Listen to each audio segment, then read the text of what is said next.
Today, we're focusing on the law of business and business organizations, with a special emphasis on corporate acquisitions and multinational corporations. We'll explore how the legal structure of a company can impact its operations, especially when it comes to handling transactional risk, the potential legal and financial risks that arise during complex business deals. Additionally, we'll delve into the challenges and considerations related to cross-border corporate power, which covers how companies operate and exert influence across different countries. This session is essential for understanding the frameworks that govern global business practices and helps us appreciate the complexities multinational corporations face in today's interconnected world. A corporate acquisition is essentially when one company purchases another, gaining both legal and operational control over it. At its core, this means that the buying company acquires the assets, stock, or ownership interest of the target company. This transaction leads to a shift in control, whether that's management, voting power, or the overall strategic direction of the acquired company. Once the deal is finalized, the acquiring company typically starts integrating the operations, systems, and governance structures to bring the two entities together smoothly. This integration is a critical step to ensure that the acquisition delivers the intended benefits and synergies. This involves acquiring a company that's part of the supply chain, like a supplier or distributor. By bringing these elements under one roof, the acquiring company can have better control over production, inputs, or distribution flows. Imagine a manufacturer acquiring a key supplier. That's vertical integration in action. Lastly, we have conglomerate acquisitions. These occur when a business acquires another company in a completely different industry. The purpose is often to diversify risk or manage capital more effectively. For instance, a tech company purchasing a food company is a classic example of a conglomerate acquisition, where the two businesses don't compete directly but offer diversity in holdings. Understanding these acquisition types helps clarify why companies make different strategic moves depending on their goals, whether it's growing market share, controlling supply chains, or spreading financial risk. When comparing statutory mergers and stock purchases, it's important to understand that both approaches can achieve the same commercial objectives, but they involve very different legal and tax mechanisms. In a statutory merger, the target company and buyer combine into a single surviving entity. This means all assets and liabilities transfer by operation of law, so the buyer broadly assumes the target's obligations. This process usually requires approval from both the board and shareholders, and the tax treatment is closely tied to this statutory form. On the other hand, a stock purchase involves the buyer acquiring ownership by purchasing the target's shares. The target company remains a separate legal entity, which means its contracts and obligations stay intact within the corporation. While this method can avoid some formal merger procedures, hidden liabilities might remain, and the tax advantages can differ. Essentially, the merger offers a broader assumption of obligations, but more formalities, while the stock purchase preserves the target's entity status, but carries its own risks and complexities. When we talk about the acquisition process, the first major step is due diligence. This is where the buyer thoroughly investigates the business before agreeing on a price, signing any contracts, or closing the deal. The goal here is to uncover what is true, identify potential risks, and determine what issues need to be negotiated. Due diligence breaks down into several key areas. First, there's the financial review, where we validate earnings, assess debt levels, analyze cash flow, evaluate working capital, and uncover any hidden liabilities. This step ensures the financial health of the company is what it appears to be. Next, the legal audit focuses on contracts, ongoing litigation, regulatory compliance, ownership structures, and necessary approvals. This helps confirm that the business is legally sound and that there are no looming legal threats. Finally, the operational assessment examines the systems, workforce, supply chains, and the overall readiness for integration. It's a stress test to see how well the business operates and how smoothly it can be absorbed into the buyer's operations. The findings from due diligence then guide the next step, negotiation and deal structuring. Here, the results influence valuation, contract terms, indemnities, and other important deal components. Only after all key risks are understood, priced, and allocated will the transaction move forward to signing and closing.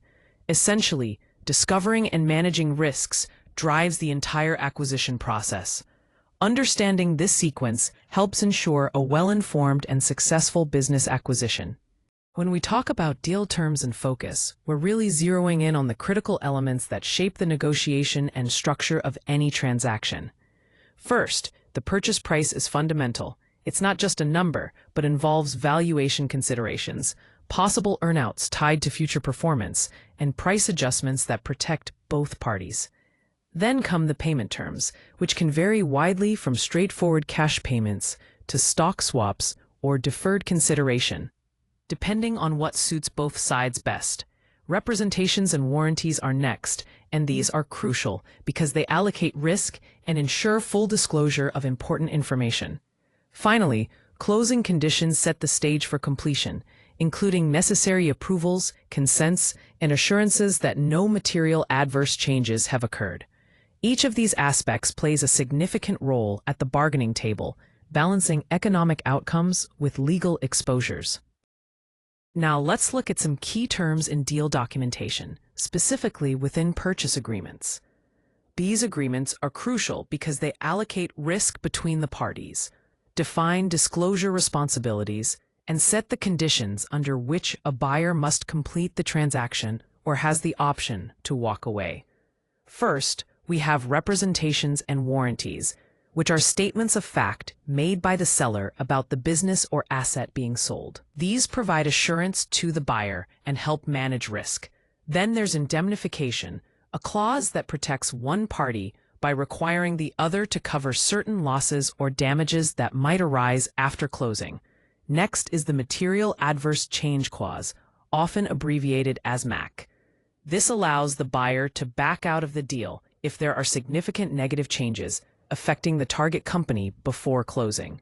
Following that, covenants are promises made by one party to do or not do certain things during the transaction period. Finally, conditions precedent are specific conditions that must be met before the buyer is obligated to close the deal. Understanding these clauses is critical because they shape the obligations and protections for both parties involved in a purchase agreement. When we talk about material adverse change, or MAC, we're referring to a serious shift that significantly damages the target company's business. It's important to understand that not every problem or setback qualifies as a MAC. Instead, it's typically a substantial and often very specific deterioration in the company's condition, severe enough to allow for renegotiating or even terminating the deal. Now, what kinds of events are more likely to trigger a MAC? Examples include an economic collapse that uniquely impacts the target company, or regulatory actions that essentially block the core operations of the business. These are the key circumstances where a MAC clause might come into play. On the other hand, common scenarios such as ordinary market fluctuations or industry-wide downturns that affect all players usually don't qualify as a MAC. These are considered normal risks of doing business and typically won't give a party the right to walk away from the transaction. Understanding these distinctions is crucial for effective risk allocation in M&A deals. Representations and warranties in M&A are essentially statements of fact made by the seller. Think of them as promises that certain key details about the business are accurate and truthful. These promises matter because if they turn out to be false, the buyer may have legal grounds to make a claim. In practical terms, reps and warranties help allocate risk between buyer and seller. They allow both parties to price the deal in light of the uncertainties involved and clearly define who is responsible if something goes wrong after the deal closes. Common examples include assurances that the company is in good standing, that the financial statements are accurate, that there is no undisclosed litigation, and that all employee-related matters have been properly disclosed. These points help the buyer feel confident that they understand what they're getting into and protect them against hidden issues that could affect the business's value. A multinational corporation is essentially a company that operates in more than one country but does so under a single corporate umbrella. This means that while it has business activities spread across various countries, it functions as one organization. The key aspect here is the legal reach that crosses borders, allowing the company to manage its operations globally. The parent company typically oversees the overall strategy and decision-making, while the subsidiaries operate in different jurisdictions, adapting to local markets and regulations. Despite being spread out geographically, the management, capital, and the risks involved stay interconnected within the same enterprise, ensuring cohesive operations worldwide. This structure enables the corporation to leverage resources and capabilities on a global scale, while maintaining local presence and compliance. When dealing with cross-border transactions, the challenges we face multiply significantly. There are 5 key legal and operational fault lines that shape the risks involved in international deals. First, regulatory compliance varies widely across countries. Different filing requirements, review periods, and foreign ownership rules can create complex hurdles that need careful navigation. Second, tax implications are critical. Issues like transfer pricing, withholding taxes, and exposure to tax treaties can have a major impact on the financial outcome of a deal. Third, currency risk is another important factor. Fluctuations in exchange rates can change the value of the transaction and affect financing costs, making it harder to predict and control outcomes. Fourth, cultural integration must not be underestimated. Differences in management styles and labor expectations can cause conflicts that disrupt post-acquisition operations. Finally, summary. Political instability poses a significant risk. Sudden policy changes, sanctions, or even expropriation threaten control and can derail even the most carefully planned transactions. Understanding and addressing these 5 fault lines is essential to managing the complexities of international acquisitions successfully. When we look at cross-border deal control, it's important to understand that these transactions rarely get approved through a single regulatory checkpoint. Instead, they typically pass through multiple layers of sovereign review. The first step is often foreign direct investment screening. Here, governments evaluate the potential impact on national security, the extent of foreign control, and whether any strategic assets are involved. Next comes the antitrust review. Competition agencies examine the deal to assess market concentration, possible effects on pricing power, and any risks of harm to consumers. Finally, certain industries like banking, telecommunications, energy, and defense usually require sector-specific approvals. These often mean obtaining separate licenses or consents to move forward. This multi-step regulatory path ensures that cross-border deals align with a country's legal, economic, and security frameworks. When dealing with cross-border acquisitions, there are 3 main pressure points that significantly impact the overall transaction: transaction costs, compliance risks, and the challenges of post-closing integration. Understanding these is crucial for a smooth process. First, corporate tax treatment plays a major role. Whether you choose an asset deal or a stock deal can lead to very different tax outcomes, especially when it comes to basis step-up, loss utilization, and gain recognition. The specific jurisdiction involved often dictates whether your transaction will be tax-efficient or unexpectedly expensive. Next, transfer pricing is a critical consideration. After the transaction closes, pricing between related entities must comply with arm's-length principles. Mispricing things like intellectual property, services, or financing can invite audits, hefty penalties, and even double taxation, which no one wants. Lastly, withholding taxes on dividends, interest, royalties, and management fees can affect cash flow across borders.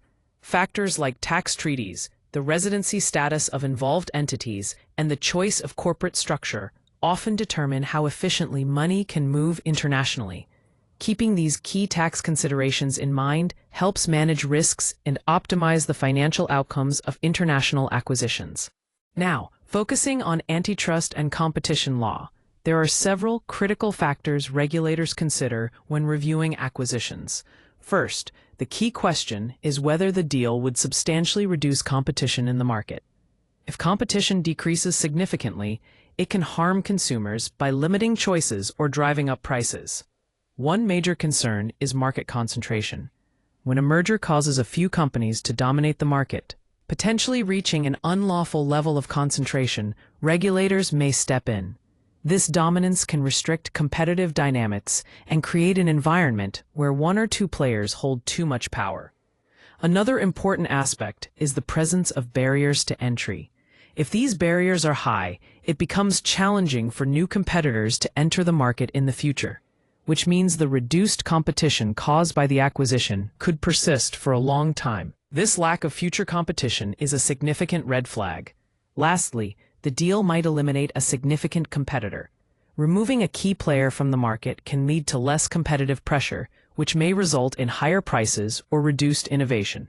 Taken together, these factors guide the assessment of whether an acquisition complies with antitrust laws and maintains a healthy competitive market. After an acquisition, effective governance becomes crucial to ensuring a smooth integration. The success of integration hinges on intentionally redesigning control rights, decision-making authority, and compliance obligations just as carefully as the deal itself. First, the board structure needs to be adapted. This means reallocating board seats, redefining committee roles, and adjusting oversight responsibilities to match the new control environment created by the acquisition. It's important that this reflects the realities of the combined entity. Next, management integration must be clarified early on. Clearly defining leadership roles, reporting lines, and decision-making authority helps prevent cultural clashes from turning into operational risks later. This clarity sets the tone for collaboration and accountability. Shareholder rights should also be preserved, especially where laws, ownership structures, or jurisdictional rules require protections like voting rights, disclosure obligations, and protections for minority shareholders. Maintaining these safeguards is essential for legal compliance and trust.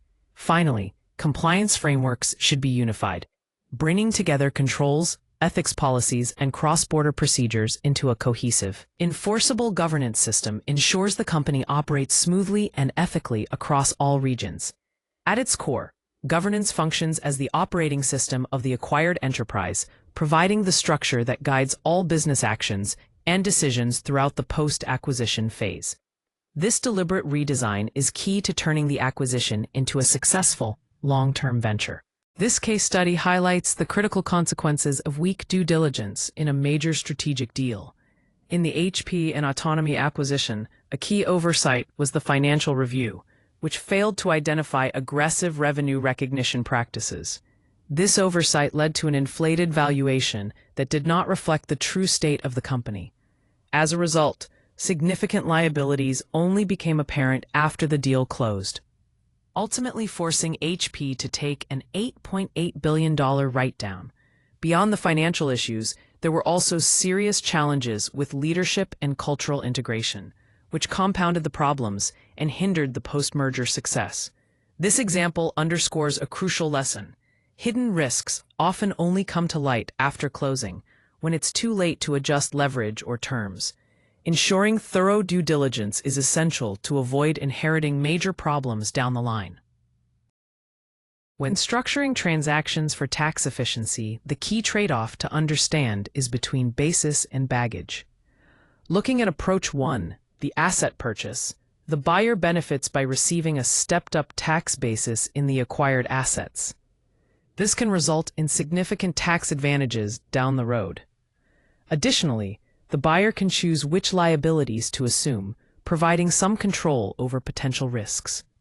However, the seller might face double taxation, which is an important consideration in this approach.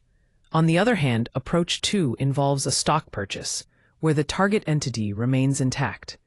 This means the buyer inherits both known and unknown liabilities, which can be a downside. But from the seller's perspective, this approach often provides cleaner tax treatment, avoiding the double taxation issue seen in asset purchases.